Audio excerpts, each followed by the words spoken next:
aleluia. Tendo vencido a morte, o Senhor nos abriu um horizonte feliz. Pois nosso peregrinar pela face do mundo terá seu final na morada do Pai. Cristo ressuscitou, aleluia, venceu a morte com amor. Cristo ressuscitou, aleluia, venceu a morte com amor, aleluia. O Senhor esteja convosco. Ele está no meio de nós. Proclamação do Evangelho de Jesus Cristo, segundo Lucas. Glória a vós, Senhor. Naquele mesmo dia, o primeiro da semana, 2 dos discípulos de Jesus iam para um povoado chamado Emaús, distante 11 quilômetros de Jerusalém. Conversavam sobre todas as coisas que tinham acontecido. Enquanto conversavam e discutiam, o próprio Jesus se aproximou e começou a caminhar com eles. Os discípulos, porém, estavam como que cegos e não o reconheceram. Então Jesus perguntou: o que ides conversando pelo caminho? Eles pararam com o rosto triste e disseram, um deles, chamado Cleofas: tu és o único peregrino em Jerusalém que não sabe o que lá aconteceu nestes últimos dias? Jesus perguntou: mas o que foi? Os discípulos responderam: o que aconteceu com Jesus o Nazareno, que foi um profeta poderoso em obras e palavras, diante de Deus e de todo o povo. Nossos sumos sacerdotes e nossos chefes o entregaram para ser condenado à morte e o crucificaram. Nós esperávamos que ele fosse libertar Israel, mas apesar de tudo isso, já faz 3 dias que todas essas coisas aconteceram. É verdade que algumas mulheres do nosso grupo nos deram um susto. Elas foram de madrugada ao túmulo e não encontraram o corpo dele. Então voltaram, dizendo que tinham visto anjos e que estes afirmaram que Jesus está vivo. Alguns dos nossos foram ao túmulo e encontraram as coisas como as mulheres tinham dito. A ele, porém, ninguém o viu. Então Jesus lhes disse: como sois sem inteligência e lentos para crer em tudo que os profetas falaram? Será que o Cristo não devia sofrer tudo isso para entrar na sua glória? E começando por Moisés e passando pelos profetas, explicava aos discípulos todas as passagens da Escritura a respeito dele. Quando chegaram perto do povoado para onde iam, Jesus fez de conta que ia mais adiante. Eles, porém, insistiram com Jesus, dizendo: fica conosco, pois já é tarde e a noite já vem chegando. Jesus entrou para ficar com eles. Quando se sentou à mesa, tomou o pão, abençoou, partiu e lhes distribuía. Nisso, os olhos dos discípulos se abriram e eles reconheceram Jesus. Jesus, porém, desapareceu da frente deles. Então um disse ao outro: não estava ardendo o nosso coração quando ele nos falava pelo caminho e nos explicava as Escrituras? Naquela mesma hora se levantaram e voltaram para Jerusalém, onde encontraram os 11 reunidos com os outros. E estes confirmaram: realmente o Senhor ressuscitou e apareceu a Simão. Então os dois contaram o que tinha acontecido pelo caminho e como tinham reconhecido Jesus ao partir o pão. Para os nossos aplausos, a palavra da salvação. Glória a vós, Senhor. Permanece comigo, Jesus, pois o dia já Podemos sentar? termina. Meu coração ardia, eu sabia que era o Senhor. Permanece comigo, Jesus, pois o dia já termina. Meu coração ardia, eu sabia que era o Senhor. Queridos irmãos e irmãs, vocês que vieram para celebrar a morte de pessoas queridas, você que veio para participar da Santa Missa, você que nos acompanha pelas redes sociais, a Igreja Católica está celebrando o tempo da Páscoa, que foi celebrado no último domingo e se estende durante 50 dias.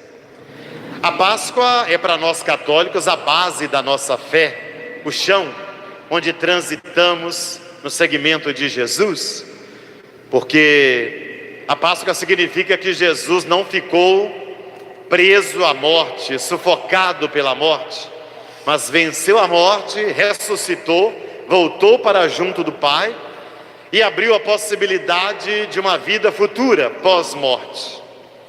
Ou seja, ao dizer que nós acreditamos na ressurreição, nós estamos dizendo que a vida não acaba na morte, que o cemitério, o caixão, o túmulo não são o ponto final da frase da nossa vida. Pelo contrário, é apenas uma vírgula, porque para toda pessoa que crê e que procurou viver os valores de Deus nesse mundo, nós acreditamos que pós-morte há uma vida, não mais com esse corpo material, mas um corpo espiritual, que nós chamamos de alma. Há uma vida com Deus, na vida eterna, no reino dos céus. Por isso é que a ressurreição de Jesus muda a nossa maneira de lidar com a morte. É lógico que, humanamente falando, você que é mãe, irmão, irmã, pai, filho, quando perde alguém muito querido da sua casa, a nossa resposta humana é o choro, é a tristeza, é a angústia no coração, é a aflição em nosso interior. É lógico que diante da morte de pessoas que nós amamos, 1001 perguntas começam a frequentar a nossa mente. Por quê? Por que agora? Por que dessa maneira? Por quê? Por quê? E vamos percebendo que a nossa razão humana é limitada para tentar compreender o sentido de um mistério tão grande como a morte. Por isso é que a fé, ela não quer explicar a morte. A fé quer dar um sentido para a morte. E o sentido que a nossa fé cristã, católica, dá para a morte é esse, que nós estamos celebrando bem agora, é ressurreição.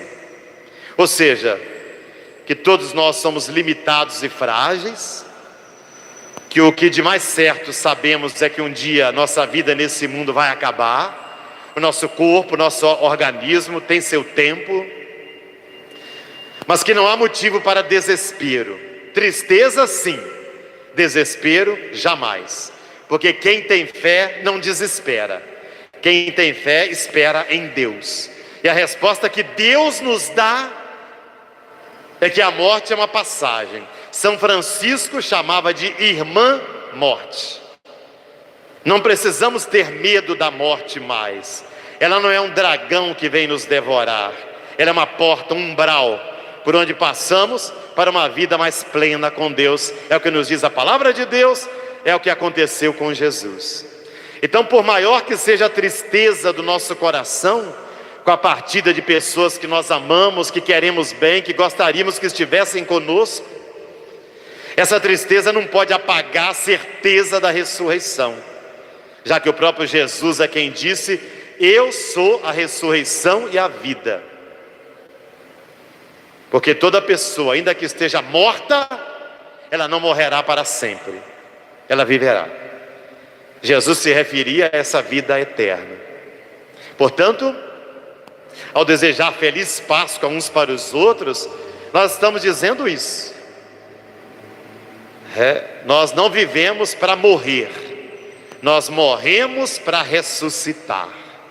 Essa é a frase que você tem que guardar no seu coração. Nós não nascemos para morrer, nós morremos para ressuscitar, ou seja, para uma vida nova. Naturalmente, o que Jesus pede de nós é que essa ressurreição está diretamente ligada à nossa capacidade de viver o bem, de viver o amor, de viver a solidariedade, a caridade, de criar laços de afeto com as pessoas que nos rodeiam. Amar como Jesus amou, viver como Jesus viveu, sentir como Jesus sentia. Esse é o critério para a nossa ressurreição. É sermos aqui nesse mundo sinais da presença de Jesus. Portanto, que toda a dor e a tristeza no seu coração com a morte de pessoas queridas jamais possa calar o brado da ressurreição e da vida nova que Jesus veio trazer para nós. Aliás, nas leituras da Bíblia que nós acabamos de ouvir, é disso que ela nos fala. A primeira leitura dos Atos dos Apóstolos. Pedro e João estão na porta da igreja, do templo. Aparece lá um homem com deficiência, um homem coxo, desde a nascença. E aquele homem pede uma esmola para Pedro e João. Ele vivia da caridade alheia, mas ele não conseguia sair daquela dependência que ele vivia. É quando Pedro olha nos olhos desse homem e diz: ouro e prata nós não temos, mas o que nós temos vamos te dar.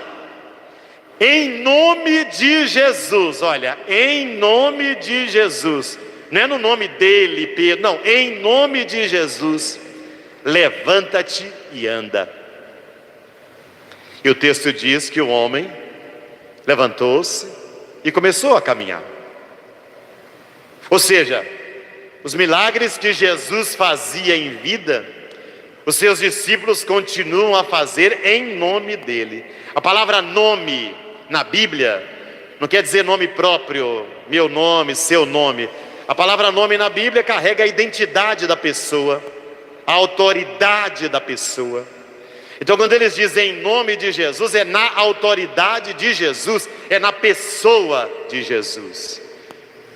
Ou seja, os discípulos têm consciência que eles são apenas instrumentos, canais, mas que quem faz a obra é Jesus. Isso não foi só lá nos Atos dos Apóstolos, continua hoje, porque o Jesus é o mesmo ontem, hoje, sempre. Ele continua atuando. E às vezes os milagres não são esses milagres de desafiar a natureza, mas são tantos outros milagres que nós precisamos. A paciência com pessoas que nos custam, o saber ouvir pessoas que estão ao nosso lado, o milagre da compreensão, do acolhimento, o milagre de não guardar mágoas e ressentimentos no coração, o milagre de superar a tristeza e a dor diante da morte de pessoas que nós amamos. Jesus continua a atuar hoje. Basta ter fé, basta ter o coração aberto para deixar que Ele nos conduza e que Ele também, pelo nome dEle, pela autoridade dEle, faça de nós homens e mulheres novos. No Evangelho, um dos textos mais belos dos Evangelhos, chamado Os Discípulos de Emaús. Apenas Lucas narra esse fato. Vocês sabem que são 4 evangelistas, né? Mateus, Marcos, Lucas e João. Mas apenas Lucas, no capítulo 24, é que narra esse fato. Que acontece depois que Jesus tinha morrido, sepultado e ressuscitado. 2 discípulos, 2 pessoas que o acompanhavam, estão tristes, frustradas, decepcionadas. Por quê? Porque elas esperavam que Jesus fosse um grande líder político no tempo, que derrubasse os romanos, que assumisse o poder em Israel, e de repente Jesus morre. A decepção no coração deles é muito grande. Então eles estão voltando para a cidade deles, para Emaús, decepcionados, frustrados, tristes, como se aqueles 3 anos que passaram com Jesus foram bons, mas tudo acabou. Vamos voltar à mesma vidinha de antes agora. Quantas vezes nós também nos encontramos assim, não é mesmo? Diante de algumas situações que a vida nos coloca, quantas vezes nós também, eu e você, nos sentimos frágeis, fracos, frustrados, decepcionados. Quantas vezes nossos desejos e sonhos não se realizam? Quantas vezes nossos projetos naufragam? E essa sensação, esse gosto da derrota amargo em nosso coração. A própria morte de pessoas que nós amamos é uma sensação de frustração, de perda, luto, dor. Pois é, Jesus chega no caminho e se coloca ao lado desses 2 e puxa a conversa e diz: mas sobre o que vocês estão conversando? E eles dizem: sobre o que está acontecendo aí? Você não sabe? Será que é o único estrangeiro que não está sabendo o que está acontecendo? Não lê jornal? Não acessa a internet? Não assiste televisão? Não está por dentro das notícias? E Jesus, no cantinho dele, disse: não estou sabendo. O que está acontecendo? E eles então dizem: que Jesus de Nazaré, que anunciou o reino de Deus e que proclamou o poder de Deus, muita gente o seguia. Nós achávamos que ele seria o rei de Israel, mas foi entregue à morte, foi enterrado. As mulheres até falaram que o túmulo lá estava vazio, mas ele mesmo ninguém viu. Então nós estamos voltando para casa, acabou tudo. Eles relatam para Jesus a tristeza deles, a importância da gente não ficar guardando a tristeza no coração, a importância de ter amigos, amigas, pessoas que a gente confia para partilhar, para falar. Senão a gente vira um pote até aqui de mágoa, um pote até aqui de tristeza. Isso não é bom. Feliz de quem tem amigos para partilhar, feliz de quem tem uma família para poder repartir a dor, falar, enxugar as lágrimas. É isso que Jesus fez, escutou. E depois que eles terminaram de falar, o próprio Jesus também falou. Se eles chamaram Jesus de desatualizado, né? Disseram: como é que você não sabe? Jesus disse: olha, vocês são muito lerdos, sem inteligência. Jesus era educado, não chamou ninguém de burro, só falou assim: vocês são sem inteligência, não estão entendendo o que está acontecendo. E eles: mas o que está acontecendo que nós não sabemos? E Jesus então começou a explicar para eles a história da salvação, desde a criação, os profetas, a vinda de Jesus ao mundo, que o próprio Jesus tinha falado que ele seria entregue nas mãos dos judeus, que ele sofreria muito, que ele morreria, mas ressuscitaria. Então Jesus foi fazendo uma catequese com eles, abrindo os olhos, dando sentido ao que parecia um vazio, dando sentido àquilo que parecia não ter significado. E eles foram gostando da conversa. Tanto que chegou numa esquina, Jesus falou que ia mais adiante. Ele, não, fica com a gente. Pousa lá em casa, já é noite. Fica com a gente. E Jesus foi. Na hora da refeição, a casa não era de Jesus, mas Jesus tomou a frente. Pegou o pão, partiu, abençoou, entregou para eles. Foi a senha para eles entenderem: é Jesus, é Ele. Ele fazia assim com a gente, é Ele. E Ele desapareceu. Afinal de contas, Ele agora já estava no coração deles, não precisava mais dele ali fora. Por isso Ele desaparece. E um diz para o outro assim: seu coração não estava ardendo, queimando, quando Ele nos explicava a palavra pelo caminho? Pois é, esse é Jesus. O que Jesus fez com esses dois discípulos? Palavra e pão. Explicou a palavra, catequizou, evangelizou, partiu o pão com eles. Que é o que nós fazemos aqui na missa, não é? Aqui, palavra, toda a liturgia da palavra, primeira leitura, segunda, salmo, evangelho e pão.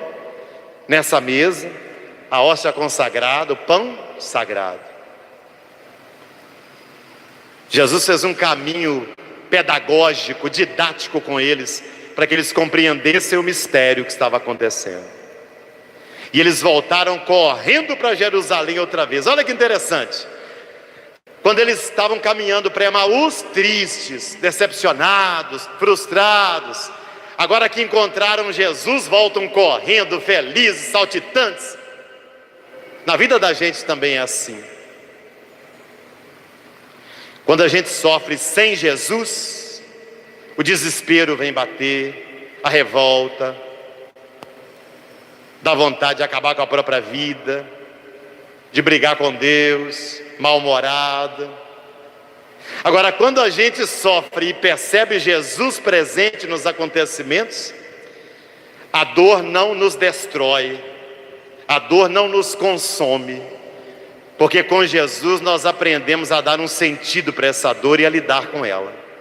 Então a gente amadurece com ela, a gente cresce com ela, a gente não morre com ela. É isso que eu desejo para você, meu irmão, minha irmã. A vida vai lhe proporcionar dores, todos nós teremos. Quando ela vier, não tenha medo, segura na mão de Deus nessa hora. Tenha Jesus ao seu lado, como os dois discípulos de Emaús tiveram. Escute a palavra dele, parta o pão com ele e se fortaleça com Cristo, para que você encontre força para enfrentar essas dificuldades da sua vida, sem desanimar, sem desesperar, sem revoltar, e poder voltar saltitante para a sua vida, como eles voltaram para Jerusalém. Que Deus nos abençoe, faça acontecer a Páscoa na vida de cada um de nós, tire de cada um de nós o medo da morte, o medo da dor, e nos ajude a enfrentá-la com sabedoria, com fé e com amor. Louvado seja nosso Senhor Jesus Cristo. Para sempre seja louvado.